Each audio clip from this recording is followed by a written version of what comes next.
Welcome to the Global Wellness HQ family of podcasts. We are your international headquarters for resources and ideas and insight in relation to the 9 elements of holistic wellness. Join us as we interview local and international wellness experts and learn how you can implement and improve one element or dimension of wellness at a time. Our experts will share their practical tips on wellness in one of these core areas: emotional, intellectual, occupational, physical, environmental, financial, spiritual, social, or habitual. We created our family of podcasts as a resource for anyone who is looking to integrate the 9 elements of holistic wellness into their daily lives. Welcome to the show. Hi, everyone. Welcome to the show. I have my friend Donnie with me. Donnie, why don't you just introduce yourself and tell my audience a little bit about who you are and what you do? For sure. So thanks for having me on, brother. I love hanging out with you. It's been fun hanging out with you online, and even the chit chat in here has been a good time. But Donnie Boivin, CEO and founder of Success Champion Networking. We run B2B networking groups all throughout North America. I turned 40 before I even knew I could start a business, launch my company, was slapped with a non-compete I don't remember signing. I initially was going to start a sales training company, but that was what my last career was a sales trainer. And supposedly I became one of the top sales trainers in the country. Not really sure what that means, other than I'm really good at flapping my gums in front of a room. But when I launched my company, I couldn't talk about sales, business development, sales training anywhere. So I really, really struggled. And 6 months into building my business, my wife's Jeep was repossessed. We almost lost our farm to foreclosure. I had no clue how to be a business owner, and I couldn't talk about the only thing I knew to talk about. But graciously, my wife cashed in her 401k, got her Jeep back, saved the farm, and we went from that point to now being the CEO of Success Champion Networking. Have a pretty successful podcast called Growth Mode, 5 best-selling books, and a partridge in a pear tree. So that's a nickel tour to get me here. And I don't share all that to brag. I just love sharing the story that we screwed up everything so bad early on, so people understand that I've been through the journey of almost losing it all trying to build a business and now found some success on the back end. So I just want to help as many people follow that same path. Love it. You forgot to mention one badass role as Santa, but Right. Recently, I'm a Santa in training. I think I'm definitely got a shot at taking over, as being the official Santa Claus. So we're gonna get there. We're gonna get there. love it. Love it. And now, in my brain, you're a veteran. Am I correct? I am Marine Corps veteran, 95, 99. Awesome. Awesome. By the way, there's a company started by a Marine called, I can't remember the name of it, but it's Edible Crayons. And Yeah, he's out of California. I can't recall his name, but I've met him. Yeah. So yeah. I love the sarcasm and the smartassery of it. So, A buddy of mine recently bought a case of bubblegum crayons, and every time I go over to his house, he hands me a new one. So he's like, "We didn't break out any snacks tonight, so this should hold you over." So, I love it. I love it. Well, thank you for your service. oh, And I my think honor. that service has come to help you today in your mission. So let's talk about the network you've created. So first of all, how did you pivot from sales, which was your thing? And by the way, the fact that you got slapped with a non-compete tells me exactly how good you were at it, because nobody bothers to non-compete with somebody who's terrible. Um, Right. what was the moment? How did you come to that aha moment that, okay, this is no man's land, I can't go there? How did you discover this path to creating your own network? Yeah. So I love telling everybody that podcasting saved my business. I launched my first show in May of 2018, and luckily it really took off well enough that I had some of the biggest names in the world reaching out to me to want to be guest on the show. And it was at that moment that I realized I couldn't have a shit show of a process. Like I really needed to have some sort of system in play if I was going to have these big names coming on the show and stuff. So I learned to outsource, I learned to hire, I learned to develop processes and systems. And that really what's taught me the basics of business. So from there, I launched a podcast production company that I took to multiple six figures and had a lot of fun with. But later that year, in September of 2018, my non-compete came up. So now I could do sales training. So I launched a sales training company at that point as well. And that took off. So now I was running two companies. I had the podcast production company, I had the sales training company. So I was really trying to confuse everybody of what the fuck I actually did. Um, and I ran that all the way up, and we were having such fun and such success that we decided, you know what, let's do a business conference. I had a lot of people asking me to start talking more and do more public speaking. So we decided we're going to do the inaugural Badass Business Summit. We get about 2 weeks away from launching that summit off, and we were told we can't have the summit because it happened to be April of 20 that we were going to be doing the original summit. So here I was, running two successful online businesses, but it took me 2.5 years to legitimately get to a successful online business, man, because it's no listen to the gurus out there like, you can make $1 million in 7 weeks if you follow their whatever strategy. It's a lot of damn work to build a successful business, especially online. And so I'm sitting there, and I should say, prior to launching all my companies, I tried traditional networking, but what I sold, traditional networking didn't work, right? So I was selling commercial printing and then later sales training. And with commercial printing, my average clients, were doing deals 50 to $100,000, $150,000, in some cases, $250,000. And your traditional, I'm not bashing organizations, but your traditional BNIs and chambers and whatnot just could not get you to that level of clientele. Yeah. If you were B2C, those were beautiful places to hang out. So before I even launched my companies, I had launched several networking groups. I launched 11 for the Fort Worth Chamber of Commerce, had six of my own going. Of But course when you did. I, but as I launched my company, I'm like, dude, there's no way I'm going to do networking, right? I just didn't see it as a legit business. I thought it was just something you did to, find and get business. But when the pandemic hit, I saw everybody going online, and I felt like Liam Neeson. I had a skill set and I knew how to do it. So I launched Success Champion Networking in March of 20, and we created, B2B networking groups.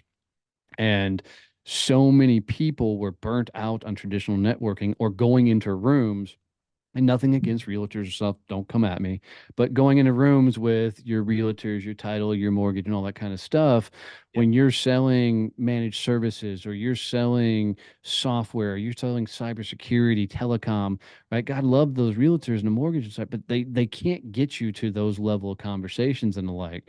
So we created the B2B groups, and they took off. I love it. Now, I've seen some of your posts, and this is always fun because it's been a while since you and I first chatted. Yeah. You shared your philosophy, and I was like, I was so moved, I had to comment. Um, what's your philosophy to networking, to business in general? Because I think it was just super simple. I'm going to paraphrase, but it was basically be nice, don't be a jerk. Yeah. Um, Um, you know, uh, that philosophy was works in life in general. We run Champions Code. There's 6 different codes we have in the company. The one that gets commented on the most is our one Champions Code, which is don't be a dick. And that's a code that I had to have, man, because some people see me a little bit rough around the edges. I usually come with some sort of caveat. Let me tell you about Donnie before you meet him, right? And I know that. So I put that code in there for me to remind myself, hey, you don't know somebody's story. You don't know where they've been. You don't know what journey they're on. And nobody tells you, man, life happens as you build a business. It's not like your life gets to go on pause just because you're building a company. You know, so be kind to freaking everyone. And that goes even outside of networking. I have to remind myself often, like if I'm dealing with a customer service thing and the person's just being a complete fucking moron, I'm like, dude, remember your code. Don't be a dick, right? And it serves people well. And then, networking overall, it's really about opening doors for others.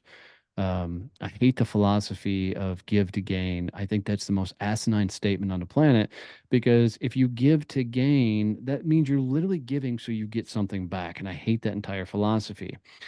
The idea for networking in general is the 5 Gs. You should give, get, and then give again.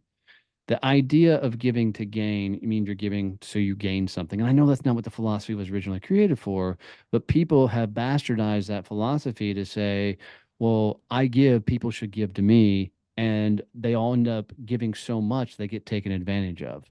So for Well, me, go it's ahead, jump funny in. because I actually interviewed somebody who knows Dr. Meisner well, and they said he's really livid with how that philosophy has been implemented because, and famously, somebody said, "Is BNI a cult?" And he said, "I wish it was because then people would follow my expectation of giver's gain." And it's very closely aligned to your give, give, give, get, I guarantee give. it. But somehow, somewhere, somebody had a quota to meet, and it all of a sudden became, I'm giving to get. And the energy you put into the universe suddenly shifts because I'm not helping Donnie because he's a good guy and I want to help him. It's, hey, Donnie, what are you going to do for me? It Yeah. sort of becomes mobster mentality that, I'm going to do a favor for you, and tomorrow I'm going to call you and you're going to have to show up with a shovel and help me. Like, Right. Well, and added into there's a lot of organizations that require you to give referrals, and people don't actually understand what a fucking referral is. It drives me absolutely let's bonkers. go there And next. I love picking this fight, but and so when you require people that they have to give so many referrals, that's when you end up with stupid, introductions of people that don't even know why you're talking and the likes. I remember when I sold commercial printing and I was a part of another organization, and this and during commercial printing during the political seasons, doing political printing was a very lucrative business because it was kind of the off season for traditional printing.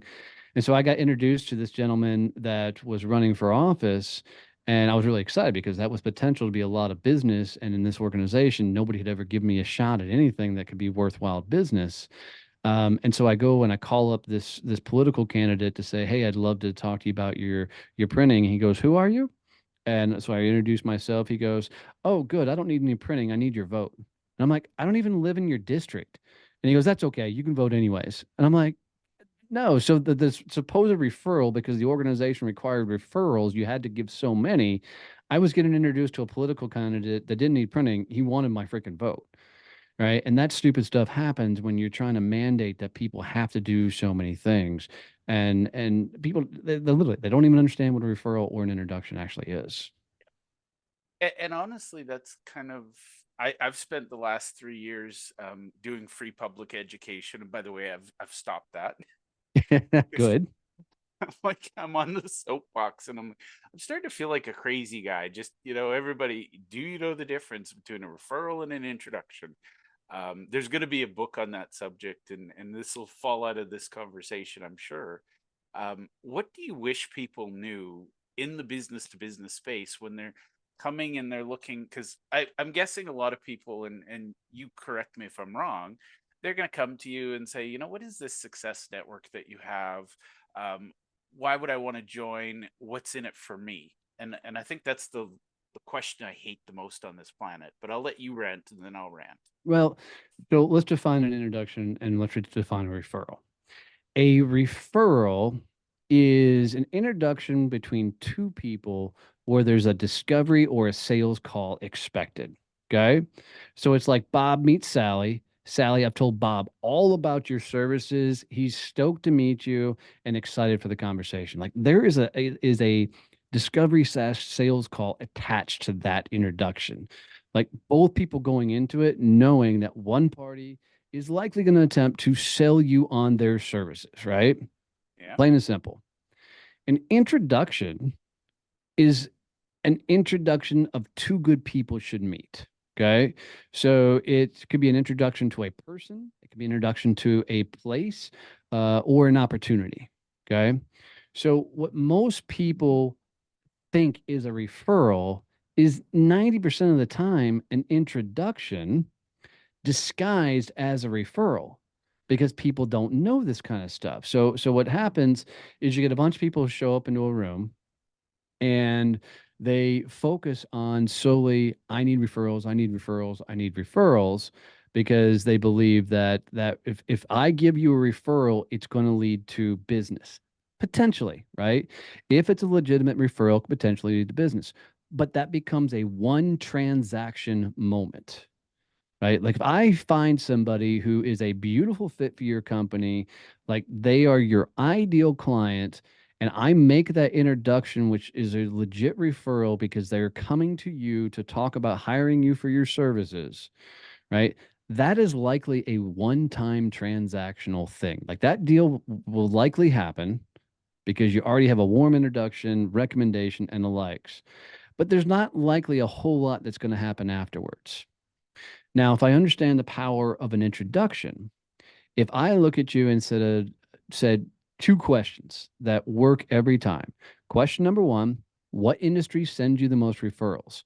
And I'm still surprised by the number of people who cannot tell me the industry that sends them the most referrals. Okay. So if they can't answer that question, I will ask them to describe what their perfect client is for me or which client they want to work with the most. If they can tell me exactly what industry sends them most referrals, I can instantly go into my contacts and make a ton of introductions to people in those industries because I'm not likely going to hear people that are bitching and moaning about what problems you fix or how you help people in the world. Yeah. But I am going to find people in those industries that are talking to those people on a regular basis, right? So get me your referral partners and I'll introduce you to as many people as I possibly can. Now, flip it.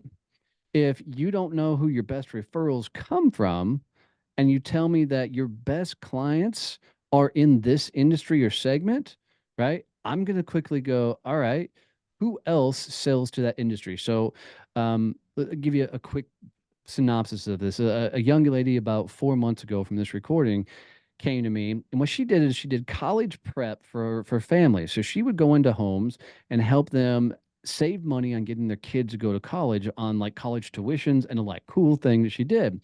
But her business was struggling so bad because not enough people had people who were wanting to talk to her about saving money on college for their kids because people just don't talk about, hey, I'm struggling to come up with enough money to send my kids to college, right? It's just not Yeah. something that people put out there. Well, So I said, oh, Donnie, if I can share the most funny story I've heard, sure, come somebody on. wanted referrals and introductions. They offered erectile dysfunction treatment. Oh, But I'm like, I don't know that I'd want to yeah, not a network single in that. person's ever going to come up to me and say, hey, dude, my penis doesn't work, right? Yeah. So Yeah. sorry, just had to No, share that's that. perfect. That's perfect. That's perfect. But and that's kind of the same thing she was running up again. People just weren't having that conversation. So I said, okay, well, let's look at your client base. And I said, what industry sends you the most referrals? And she didn't skip a beat. And she said, bookkeepers. And I said, bookkeepers, that's interesting. Tell me more. And she goes, well, bookkeepers are often in talking to small business owners. And during a lot of their financial conversations, they'll say things like, well, hey, I need to get the money right so I can come up with more money for my kids' college. They're in the money conversation. And then I looked at her and I said, what would happen if you met 100 bookkeepers before the end of the year? Right. So this was 4 months ago. We're in December as we record this. Right. And she goes, oh my God, that'd be completely transform my business. 3 weeks ago, she sends me a message on LinkedIn because I told her, I said, you need to tell everybody you meet that you need to meet bookkeepers. You go, I do college prep. I need to meet bookkeepers. She sent me a message 3 weeks ago. We tripled her business. Now, I didn't do anything other than teach her this philosophy, right? But she started telling everybody, that she needed to meet bookkeepers. In addition to that, she went to LinkedIn and she started just connecting with bookkeepers. Now she's like the go-to person for like 150 bookkeepers. She's looked at me and she goes, Donnie, I've now got to hire staff to help me manage all this because I got so much business. And it's a philosophical change of how you look at networking. Everybody networks to get to the end client, right? Your network is about getting, so you network to get into your network's network, right? If you network to get into your current network, like, and most people were like, I don't network to sell anything. Bullshit, right? Most people are out there networking because they don't know how to sell. So they're networking to sell the people they're talking to because they don't know how to drum up business anyways. Right. So if you're the person, you're not a great salesperson and you go network to get into people's network, right? Figure out who people need to meet and open those doors. It changes everything. And this is my big philosophical thing. I just want to pound through to people's heads that if you can get your head wrapped around this concept, it's transformational for everything else you do. Yeah. And I think that's the word is transformational because for me, and by the way, if your person is looking for more bookkeepers, I know a lot of the software companies that serve bookkeepers. They're great people because they want their bookkeepers to succeed. So anybody who helps a bookkeeper succeed in any way, and one of the things is teach them how to network. For sure. Hell yes. All day long. All day long. You know. And so like another gal that came to me, she did websites, right? And a website is a very hard thing to refer because you're just never in a conversation with somebody that says, "Oh, my website sucks. I'm ready to do something new," right? So I asked her the Here's same thing. Do what? I missed it. here's my budget. Here's what I want to do, Yeah. and here's the timeline. Yeah. Yep. 100%. And, you know, so I asked her the same thing. I'm like, well, if you look through your clients, where did most of them come from? And she said, well, managed service providers and telecom companies. I'm like, interesting. I said, why do you think that is? And she goes, because they're in there doing overhauls on their computers, they're doing overhauls on their phones, and everything touches some sort of technology space. And I said, you know, how many of your clients are likely going to need a managed service provider or need telecom? She goes, oh, it's a ton. Yeah. So we got her dialed into to now say, I want to meet MSPs, I want to meet telecom. And the funny thing happened is they create this three-way triangle where they're just constantly feeding each other. Different clients, because as they bring on a new client, they now look at each other and go, hey, you know, are you looking for any MSP? Are you looking for, you know, telecom? Are you looking for website?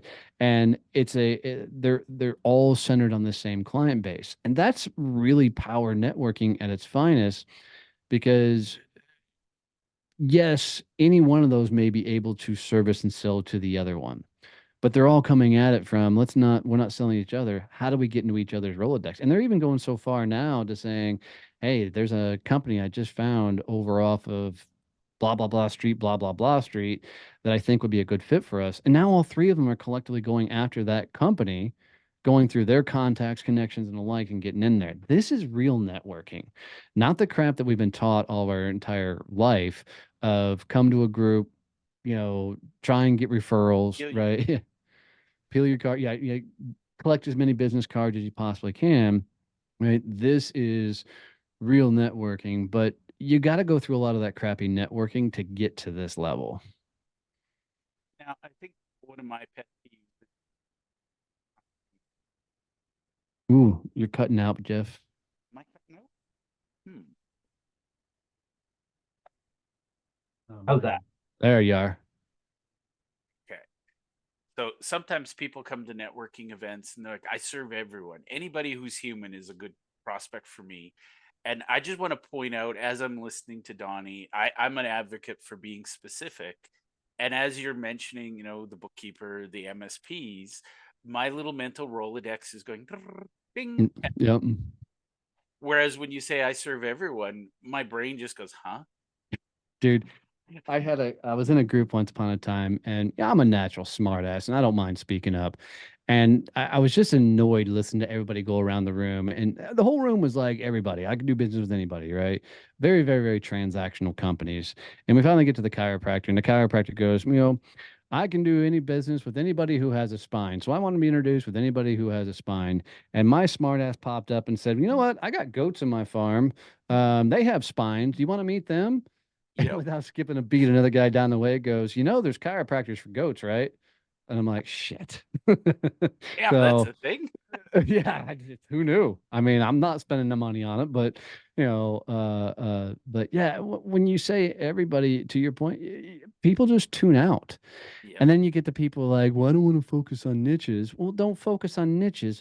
Focus on people who are already selling to your ideal client. Yeah. Think about the bookkeeper. She's already, you know, the college prep is already talking to the bookkeepers. The bookkeeper already has your ideal client base. Let's go meet them. Let's go figure out who they need to meet. Open doors for them so we can get into their Rolodex and create this beautiful synergistic, you know, way of doing business. Right? Don't come at it from, you know, I've got to get business from my networking. No, no, no. You will find business from your network's network, Yeah. not from your media network. And I think that's the thing when you get too salesy to your network, you know, and again, I'm going to trot out. And by the way, realtors can come at me because they go to everything, and it's like, you're not good at networking, so just either learn how to network or stop going. But they're in the room, and I'm not kidding, Donnie. I was at one. There was a room of about 50 people, and 10 of them were realtors, 10 were mortgage, and then the other 30 were others. And Oh, I'm there not was 10 kidding. financial advisors in there too. Yeah, Let's, you know. insurance/financial. And Right. I'm not kidding. Every meeting they'd walk up and go, "Do you want to sell your house? No. Do you want to buy a house? No. Okay, I'll catch you next time." And I was like, does that work? Like, You know, what's fascinating to me is when people go network with their direct competition. Like, if you're a realtor, why the hell are you a part of the real estate association? It makes no sense for me. You know, uh, once upon a time, I sat on the Greater Fort Worth Builders Association board many years ago, and I was doing sales training. And I'm still fascinated to this day that in that organization, there wasn't a single financial advisor. You had freaking 600 business owners, your company's represented in there, and then all their staff and everything, and not a single financial advisor. You get one financial advisor that gives a damn about home building and, you know, blue collar type of work. You go into that and you start getting building relationships, you build an empire, yeah. right? But everybody's going to network around people that are their direct competition. Like, if you're in a room and there's 10 other realtors there, you're in the wrong damn room, I right? love Go find your space where there's no competition. And that's the fun thing about niches is you know, you can be the realtor that serves freaking single moms, or the realtor that works, you know, the Western Association or whatever, right? And the same thing in the B2B realm. You know, if you sell telecom, why are you going to the telecom conference, right? Other than gain industry knowledge, which is helpful, right? But maybe go to the managed services provider conference, or go to the marketing conference. Go around people that are already selling to your ideal client and go make friends with them. Yeah. Because, like, a funny story into the builder association, when I joined that association, I had no desire whatsoever to do sales training for a custom home builder, because their sales process is a dude sits in a house, somebody walks in, and you go, you want to buy a house, right? There's no sales process there whatsoever. It's, this one has a kitchen, you know, this has a dining room. I'm like, so when I joined the association, there was 90 custom home builders in that association. I walked up to each home builder and I said, look, I've got nothing to sell you. Matter of fact, I don't want to train you. And I always jokingly said that same thing. Like, you got one dude sitting in the house, and they'd laugh. I said, but dude, let's grab a cocktail. Let's go play golf. Let's grab lunch. And I spent an exorbitant amount of time doing this with this. Somewhere around the 6 month mark, all the vendors that sold those builders started coming up to me like, how do you have all these relationships with the home builders? And I'm like, oh, want to meet them? Let's go play golf. And I started taking the vendors to happy hours. I started taking the vendors to golf. And the largest deal I closed in my entire life when I sold sales training was because I introduced one of the largest lumber companies in the world to the largest custom home builder in Fort Worth. And they did so much business together that the president of the lumber company flew down from Canada to come meet me to thank me. And then we ended up closing a deal for a ton of salespeople throughout North America, all because I was able to make the introduction from one company to another. And I was in an association where the main person in there wasn't my target. It was all the people that were targeting them, right? Got to go get in your space and get really, really creative with this stuff. Well, and you know, I actually know people that there's a lady in Texas. She's officially the networking concierge. I think her name's Ashley Owens. And she goes to conferences on behalf of people, and she just goes, and her entire job there is to meet people in the industry, to meet the vendors. And then when she comes home, she just makes connections. And it is fascinating to me that people pay her to go to conferences. And you know, I look at your friend who wants to meet bookkeepers. Some of my favorite conferences, there's ZeroCon, there's Intuit has, I think it's called QuickBooks Connect. They get 5,000 entrepreneurs at the Intuit Mm, event in Vegas.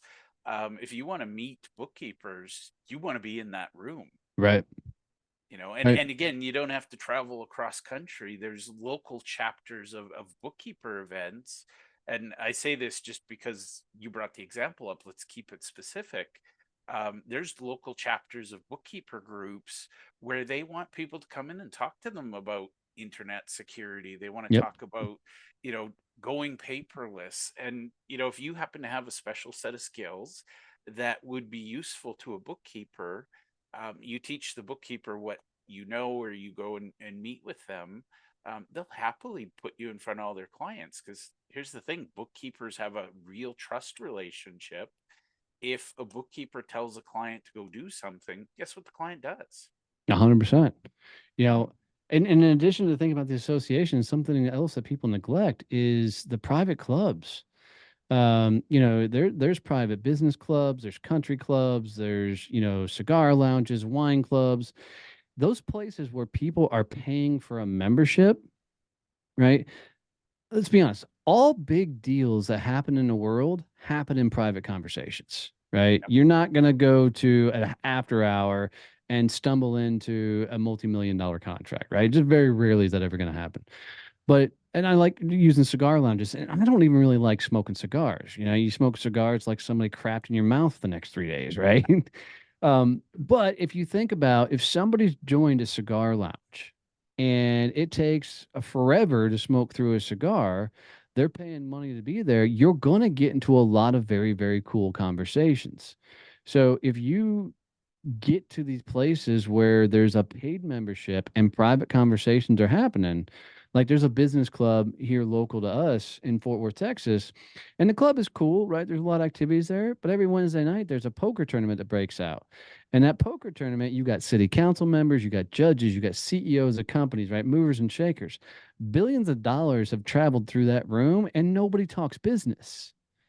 Because let's be honest, in those type of rooms where there's private conversations happen, don't talk business until somebody else does first, right? Otherwise, you talk about life, philosophy, all the different things.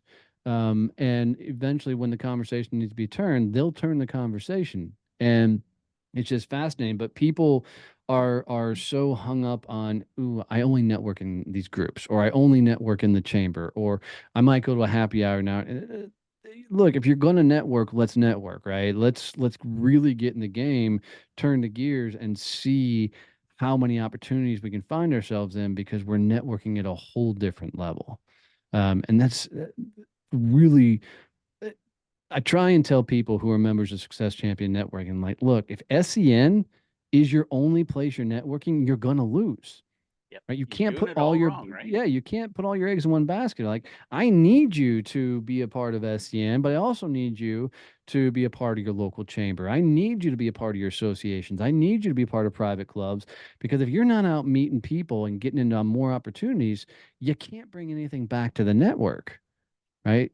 And eventually, if you are only feeding off of one location, that location's going to dry up on you, and your clout to that organization is going to go down, way down, because you can give, you can receive, but you can't reciprocate. Well, and it eventually stagnates. Yep. Now, let's talk about Success Champion Network, because I think I get a lot of people go, "Oh, you run networking groups, you must be a competitor to so and so." And I'm like, how do you figure that? Like, you and I, Donnie, we're friends. I Yep. really admire and respect you. Um, what do you say to somebody who thinks that one networking group is a competitor to another? Like, to me, it's a feeding ground or Yeah, a training ground. 100%. I've had people that have come up to me and said, "Hey, yeah, no, you guys are." I'll be honest, the largest networking organization on the planet, BNI, thinks that we're a direct competitor of them. And, you know, respect for them, that's fine. But I don't even see BNI as a competitor. You know, I look at BNI very simply as there's two people in every BNI chapter that are a fit for our world, right? Because there's two B2B networkers in that group at minimum that are frustrated sitting in a room full of B2C people Hmm. that, you know, are opening a ton of doors and wondering why nothing's happening for them. Right? Those people can come into my world. I need BNI out there because they can handle all the B2C folks. Please help them. Somebody's got to be serving and helping, and I want them there. And let's be honest, I mean, there's some amazing other organizations out there that we have synergy relationships back and forth where we're sending a ton of members their way, they're sending members our way, because it's the philosophical belief that, one, I'm egotistically enough driven to know that I'm going to win more often than lose. And two, I need people in your network. You need people in my network. So we're meeting enough people to feed the entire network, Yeah. right? Most of the organization look at anything like competition. They're so membership driven and focused that they don't care who hell joins their network. They just need bodies and they need body counts. For me, I'm very protective of the network, and I only want to hang out with people that I'm proud to introduce and open doors for. I'm actually proud to represent them out front and say, hey, you need to meet Jeff. He's a buddy of mine. I think you guys are going to hit it off, have a great conversation. And that's why there can't be competition, because I won't ever be able to get to know you well enough to be able to help your business grow. And because eventually I'm going to come back to you and say, hey, we've done a lot of things, I've opened a lot of doors. Can I walk you through very specifically who I need to meet, and who I'm looking to be? And you'll be blown away of how much, when you've served a lot of people, how much they want to get back to you, but they don't know how. If you go and teach them how to actually help you, they'll move mountains because you've been doing so much for them. I love it. Now, you are one of my favorite people just because you're so candid. How can somebody get to know you better? How does somebody join the Success Champion Network if that's a fit for them? Yeah, for sure. I would tell you right now, the most active platform to find me on is find me on LinkedIn. So find me, Donnie Boivin, on LinkedIn. I'm having a blast. In 2023, I added 10,000 followers on LinkedIn, and I'm just having a lot of fun there. So come hang out with there. You can also go to successchampionnetworking.com if you want to visit one of the groups. We have groups all throughout North America. So go visit successchampionnetworking.com. But listen, guys, if you hung out with us this long and you've gotten any value out of this, like any tips, tricks, something that you're like, that makes sense for me to hit, do Jeff a favor. Take a screenshot wherever you're listening or watching this and share this out on social media. Tag me in it, tag Jeff in it. If I can see it, I will come comment, show you some love, interact. Jeff will do the same if he sees it. But by doing that, it allows Jeff to know that this is the content you're really looking for, and this is the kind of things that he needs to produce on a regular basis. Because building a podcast is a bitch. Trying to find your following and gain followers, it's a lot of damn work. So by you going out, taking a screenshot, tagging us in it, really shows him some love on how to continue to grow this and what kind of content he needs to continue to produce. I love it. And Donnie, I appreciate you. And I think that's the thing, podcasters, we're weird. We just do things because Truth. we're probably one of the few professions where people will work hard in the hopes of building something one day. I think everybody wants that instant gratification. But for me personally, podcasting satisfies my little curiosity bug. Is there anything I should have asked you, Donnie, that I haven't? Well, I want to just speak on that. People will often reference Joe Rogan when it comes to podcasting, like, well, look how big Joe. Yeah, Joe's been doing this shit for like 16 years now, right? So, Yeah. so And he had a little Hollywood career before that. yeah. Well, and even go back and listen to some of his original podcast episodes. He had no fucking clue what he was doing. He sounded like a damn moron when he was doing it, right? So the guys put it, put in the time, put in the work to get it done. Um, yeah. I can't think of anything really off the top of my head that you should have asked me along the way, other than what's the big goals for 24. Go ahead, I'll let you ask it. Something tells me you're going to kick ass in 24. What are your big goals and how are you going to impact the world, my friend? So big goals of 24 is I'm aiming for 25 stages that I'm on in person. We've just found that because I feel like I speak about networking a little bit different than other people. I have a knack for really breaking it down at this level that people haven't fully understood. That when I get in front of a room and people can witness and experience the passion and things I have behind this, that more people lean into our world. So getting on more stages this year is going to be an absolute must. Um, I'm aiming at 150 podcast interviews next year. I've done over 500 podcast interviews to date. And I'm just fascinated because I think it's the greatest networking tool on the planet. Just to You meet and me people both, and hear. brother. I love it. Love it. And then we're going to be hosting 12 to 24 workshops, where I will be live in person, and then we're going to stream people in, from around the world to watch and participate, because we continue to find that when you can give people knowledge and you can pour into them, more people will lean into your world. And we found one of the best ways we find new presidents to help us launch new areas and new chapters is from the workshops. Once they understand that we're coming at this from a completely different philosophy than what people are traditionally used to when it comes to networking. So those are the big swings this year. I love it. Now, if we've got a couple of minutes, I'll be quick. But what is a good president? What does a good president look like for you? Because I feel like that's where we can elevate your network the most value. So the most successful presidents we have in our world understand B2B first. The second thing, they understand the power of growing a very strategic network. So when we're growing our chapters, it's not about let's get all these different categories in there. It's let's build a chapter that focuses on specifically your business. So let's say they're a website company, right? Which we have a couple of presidents who run website companies.